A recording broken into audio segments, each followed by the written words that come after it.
আসসালামু আলাইকুম গাইজ, আমার পিছনে যে অস্ত্রগুলো দেখতেছেন এইগুলো হয়েছে আগেকার মুঘল সম্রাটের। আর এই অস্ত্রগুলি আছে বর্তমানে হায়দ্রাবাদ মিউজিয়ামে।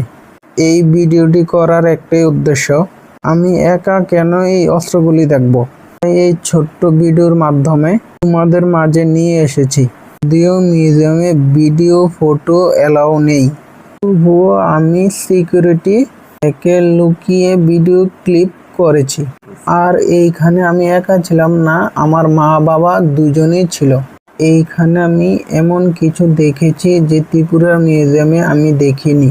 ওইখানে 25 কেজি ওজনের চেয়ার স্টোর করা আছে, যা আমি ত্রিপুরার মিউজিয়ামে দেখিনি। আমি খুবই দুঃখিত যে আমি আপনাদেরকে এই জিনিসটা দেখাতে পারলাম না। যদি তোমাদের কাছে এই ভিডিওটা ভালো লাগে, লাইক কমেন্ট একটা শেয়ার করে দেবেন। Thank you.